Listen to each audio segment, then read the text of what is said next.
Červené Porsche, Audi Q7 či Mercedes. Správal som sa horšie ako sám pán Herodes.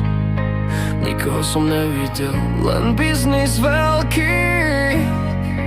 Pracoval som ešte viac ako lesné včielky. Každý jeden kongres navštíviť som chcel, od Prahy po Nymburk, všade kde som smel.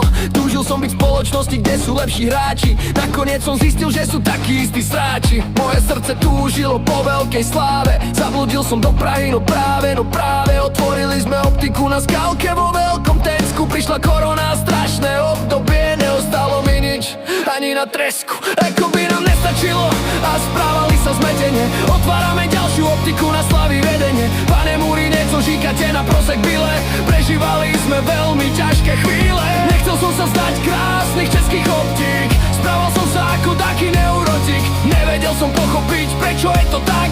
Už mi veľmi dávno ušiel ten správny vlak. Nakoniec sa takto stalo. Prišlo rozhodnutie, ktoré mi asi prijalo. Otvorilo mi moje slepé oči, aj keď som si myslel, že na mňa každý útočí. 3. septembra roku 2020 moja viera, narodila sa mi moja malá dcéra. Krásny darček na moje narodeniny mám. Uvedomil som si, že je to moje všetko, je to môj chrám.